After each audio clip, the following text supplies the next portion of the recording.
এতিয়া মই আকৌ বহাম 6 কিলো নেক্সট চিনেমাৰ কাৰণে। এখন কেতিয়ালৈ কৰিব বুলি ভাবিছে? এখন মই নৱেম্বৰ 20 তাৰিখমানৰ পৰা ষ্টাৰ্ট কৰিম। আহিলে মানে এইকেইদিনতে। ৰৈ বিনাবে। আৰু সেইখন কেতিয়ালৈ ৰিলিজ হ'ব? নেক্সট ইয়েৰ সেইখন প্ৰথম অসমীয়া মিউজিকেল চিনেমা হ'ব, টোটেলি মিউজিকেল। মানে চিনছবিলাক মিউজিকেদি কনভে কৰিব? মিউজিকেল, অকল গান আৰু প্ৰেম।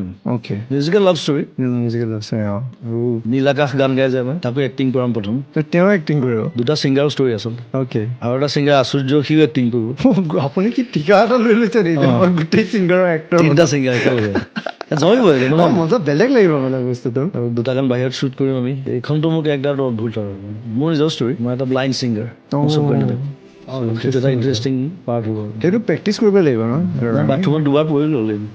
ফ্লাইং ফল মাৰি গৈছিল? ব্লাইণ্ড হৈ পেলাই চেষ্টা কৰিছিলোঁ কাম কৰিবলৈ। এই সাগৰখন সঁচাকৈ বহুত ডাঙৰ, সাঁতুৰিব পাৰিমনে? তই ঠিকে আছনে? একো নহয়, একো নহয়। চালা হাৰ্ট থ্ৰব, তই কেতিয়া ৰৈ যাবি নেকি?